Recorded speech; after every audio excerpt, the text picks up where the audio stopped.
শিবু, শিবু। অপু, তুই এখানে কি করছিস?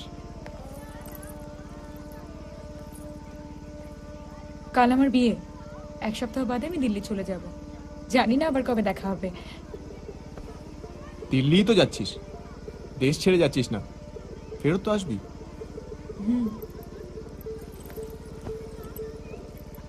আমার তো বিয়ে হয়ে যাচ্ছে, তুই কবে করবি? করব 2-1 বছরের মধ্যে ঠিক করে নেবো। Love marriage? কবিতাকে করবি? ধর, কবিতায় কেন বিয়ে করব? কোনো একটা ভেড়ির মালিকের মেয়েকে বিয়ে করব, যে বেশি যৌতুক দেবে আমি তার।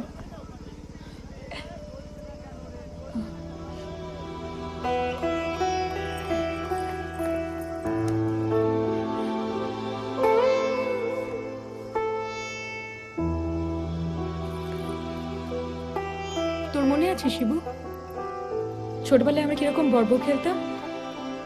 তুই তুই আমায় দিয়ে কত কাজ করাতিস, আর আমি করতামও। ভয়,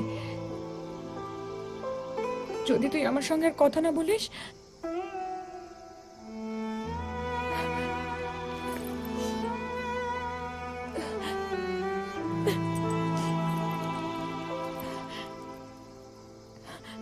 ছোটবেলা থেকে আমি তাড়াতাড়ি চলে যায় না রে। কত ভাবে আমি তোর কাছে ঋণী। বোকার মতো যখন আদির ফাঁদে পা দিয়েছিলাম, তুই না থাকলে তো হাবুলির সঙ্গে বিয়েটাও ভেঙে দিলি। আমি বলেছিলাম বলে বাবা তোকে কত অপমান করলো, তুই চুপচাপ সব সহ্য করলি। বাবাকে জবাব দিতে আমার জন্য এত ভালো সম্বন্ধ এনে দিলি। সবাই কি বলছে জানিস? আমি নিশ্চয়ই আগের জন্মে কোনো পুণ্য করেছিলাম।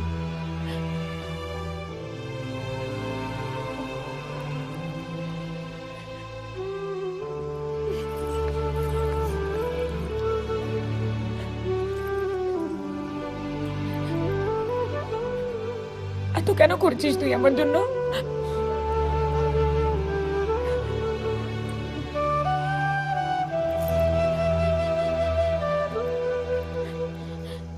শেষবারের জন্য আমার একটা উপকার করবি?